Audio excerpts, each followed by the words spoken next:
নমস্কার, কেমন আছেন সবাই? দুষ্টু মিষ্টি কিচেনে সবাইকে স্বাগত জানাই। আজকে আরো একটি নতুন রেসিপি নিয়ে চলে এলাম। পাউস ট্যাংরা মাছের সর্ষে কিভাবে বানাতে হয় তার জন্য আমি যেগুলো নিয়েছি, এখানে 4 পিস পাউস ট্যাংরা মাছের দাগা নিয়েছি, আদা আর রসুন বেটে নিয়েছি, সর্ষের তেল, টমেটো কুচি, পেঁয়াজ কুচি, 4টে কাঁচা লঙ্কা নিয়েছি, আর মশলা নিয়েছি হলুদ গুঁড়ো, লঙ্কার গুঁড়ো, কাশ্মীরি লঙ্কা, লবণ, জিরের গুঁড়ো, ধনের গুঁড়ো।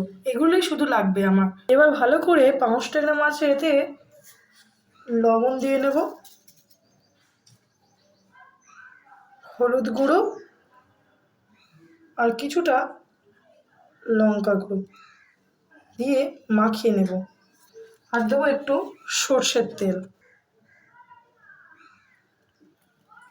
এইভাবে ভালো করে মাখিয়ে নিতে হবে। গ্যাসটা আমি জেলে দিয়েছি। এবার কড়াইটা কিছুক্ষণ গরম হয়ে গেলে তেল দিয়ে দেবো কড়াইতে। কড়া গরম হয়ে গেছে, এবার আমি কিছুটা সর্ষের তেল দিয়ে নেব মাছটা ভাজার জন্য। তেলটা একটু গরম হয়ে গেলে তারপরে মাছগুলো দিয়ে দেবো। গরম হয়ে গেছে, মাছগুলো ছেড়ে দেবো।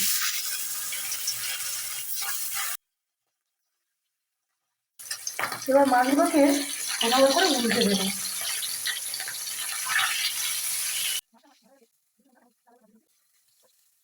এইভাবে সবকটি মাছ আমি তুলে নিলাম। এবার এই তেলেতে আমি দিয়ে দেবো পেঁয়াজ কুচি। পেঁয়াজটা একটু ভেজে নেব। পেঁয়াজটা হালকা লাল লাল হয়ে গেছে, এবারে আমি দিয়ে দেবো টমেটো কুচি, আর দেবো 4টে কাঁচা লঙ্কা। এটাকে ভালো করে একটু কষিয়ে নিতে হবে। এবার এর মধ্যে দিয়ে দেবো আদা রসুন বাটাটা,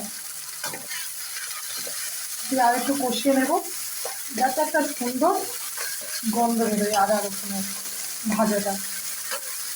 যত সুন্দরভাবে এটাকে কষাবে তত তরকারিটা আরও স্বাদে বেশি আসবে।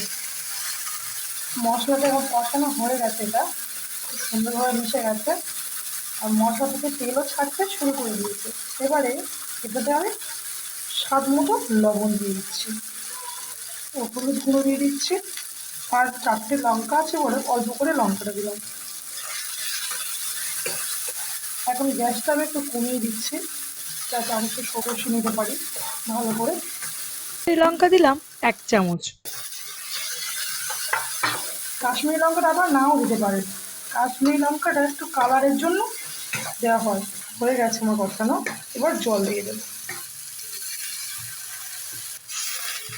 খুব বেশি জল দেওয়ার দরকার নেই, তরকারিটা ফুটতে শুরু করে দিয়েছে।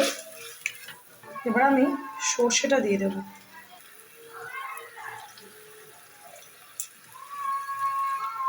একটা সুন্দর গন্ধ বেরিয়ে গেছে, আর একটু ফুটতে দেবো, তারপর মাছগুলো দেবো। এবার মাছগুলো ছেড়ে দেবো, আর কিছুটা সময় হতে দেবো। এবার এখানে 1/2 চামচ জিরে গুঁড়ো দিয়ে দেবো, আর 1/2 চামচ ধনের গুঁড়ো। তরকারিটা আমার হয়ে গেছে।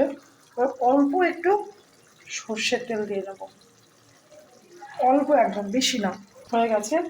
আর পাউস ট্যাংরা মাছ এমনিতে একটু রান্না হয়ে গেলে বসে যায়, তাই জন্য আমি একটু হালকা ঝোল রেখে দিলাম। আর হয়ে গেছে, এবার নামিয়ে আপনাদেরকে সার্ভ করে দেখাচ্ছি।